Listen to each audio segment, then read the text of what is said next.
tous les ans, la date du 29 novembre est morose pour tout l'entourage de Christine Pascal. CIST ce jour laquelle est née, en 1953. Malheureusement, comme vous le savez sans doute, la cinéaste avait tendance au vague à l'âme. Soignée depuis le 24 août 1996 pour des troubles psychiatriques à la clinique du château de Garches, elle s'est finalement donné la mort, dans la nuit du 30 au 31, en se défenestrant. Cette tragédie avait évidemment semé terreur et tristesse dans la famille de l'actrice, scénariste et réalisatrice. Et avait, surtout, rendu son époux fou de rage. Comédienne, Christine Pascal avait été remarquée par le public dans le film L'Horloger de Saint-Paul de Bertrand Tavernier. CIST lui qui avait repéré ses talents d'actrice et leur collaboration s'était apparemment passée à merveille. Il avait choisi de l'engager, à nouveau, sur 4 autres longs métrages, notamment un sur lequel elle avait travaillé en tant que comédienne mais aussi en tant que scénariste.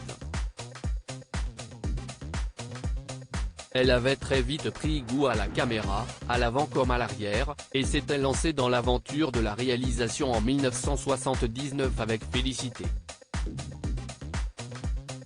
Son 4e projet, Le Petit Prince Hadi, avait été nommé au César en 1993 et avait remporté, plus tôt, le prix Louis Deluche et le prix du scénario au Festival international du film de Montréal.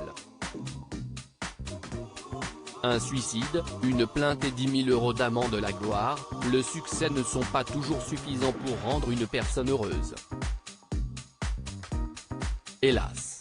En 1984, dans une interview qui se déroulait sous la forme d'un questionnaire de Proust, pour le magazine Première, elle assurait souhaiter mourir en se suicidant le moment venu.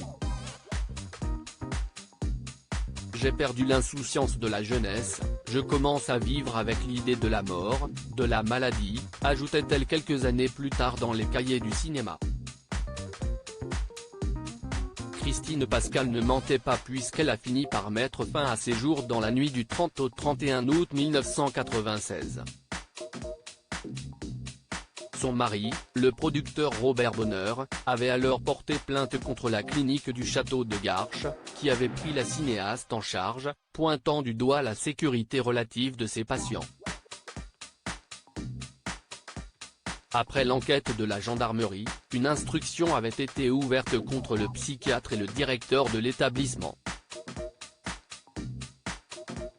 Ce dernier avait été relaxé mais le docteur avait écopé d'une condamnation à 1 an de prison avec sursis et 10 000 € d'amende.